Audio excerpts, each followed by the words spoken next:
I always wanted to help people, be able to be there for somebody, to help somebody, make a change. And I think when I realized in law enforcement is, I think you can make a difference, you can make a change. And I always tell my officers now that if you can just change one person, have an effect on one person, you've made a difference.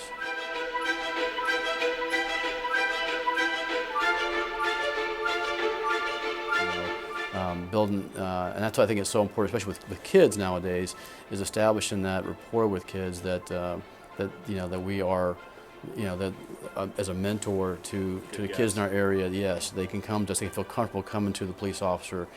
I've had the privilege of connecting with law enforcement and being involved in communities across the nation, and there's nowhere the drug addiction epidemic is not hit. There's nowhere.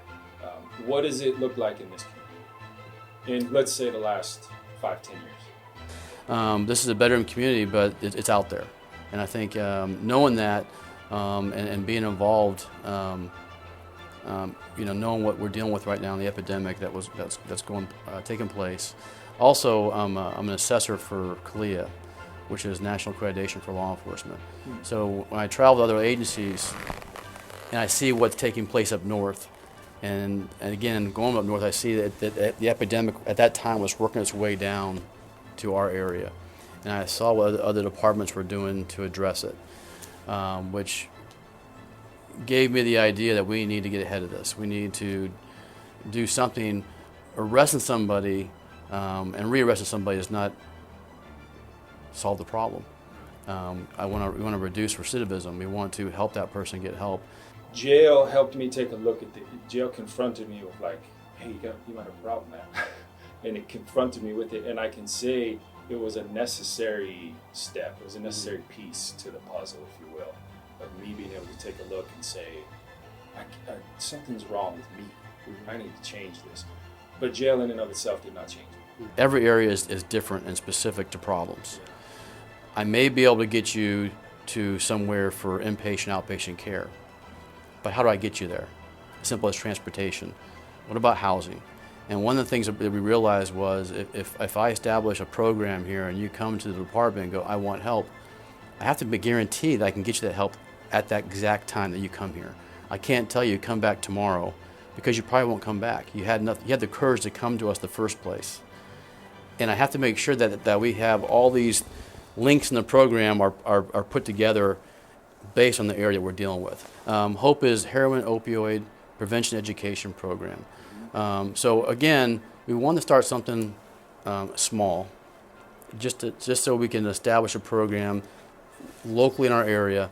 So when officers respond to a call, it could be a domestic, could be anything like that, and maybe that one of the family members maybe has an addiction.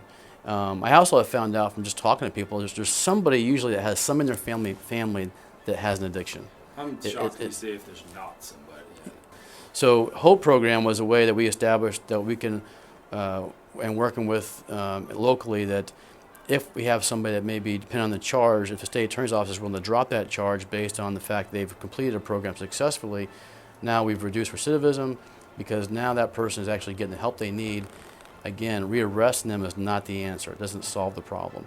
So by starting this program locally, the officers can, we put together pamphlets and resource guides to maybe someone that maybe needs the help, knowing, listen, if you have a problem, whether it not be right now, if you come to the department, we will help you get the help you need, whether it be inpatient, outpatient care, and from that point, we'll go forward. So we know with their program, there's sometimes a day you have to make an appointment. There's certain times a day there's walk-ins.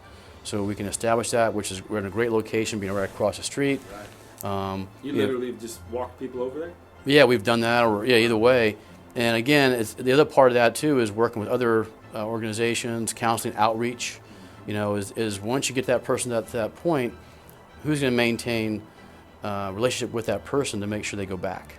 And what does that look like? So we're still... The relationship component is a big deal. It is, and I think so the part, so we've gotten that started, and the part we're still working on, and I think it never stops, is adding resources to that so we can keep building on it. And you guys aren't just doing it on the rehabilitation end, you're also doing something on the prevention And your program is called Help, I believe? Yeah, help What is- ever loving parents, educate loving parents. One of our other officers, lieutenant, started that program as an idea that, and I think part of it came into when we're working with the schools, the kids, and parents, or even faculty members, not knowing what does meth look like, how is it ingested, how do I tell the symptoms, the signs of somebody that maybe is using.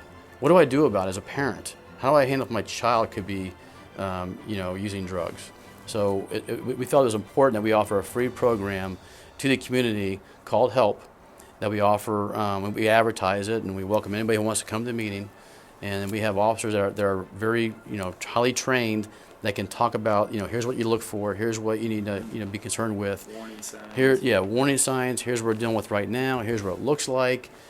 I hate to say it, but some parents feel like I can't look at my child's room. Well, yeah, you can. It's your house. It's your house. Be involved. Look in your child's room. Make sure if you suspect something, then do something about it. Even with schools, the faculty, again, I talk about that, what to look for teachers, what they maybe see in the classroom setting. So, and the kids as well. Kids there's peer pressure nowadays. There's always been peer pressure. And what the kids can look for. That's been helpful as well. But it's a free course we offer. Anybody that wants to attend. And it's just to educate those on what's the current trends. Well, let me ask you this question too here as we close. I like to ask, if this city could look the way you wanted it to, what's the vision you have for your city as chief of police in the next, say, 2, 3, 4, 5 years? If this city could begin to look the way you wanted it to, what would that look like? I think one of the things that I look at is, first of all, funding is always an issue. I think dealing with the addiction, you have to have the proper program with the proper funding. I would love to see some location, whether it be in City of Cape Coral or Lee County, that you have all resources under one roof.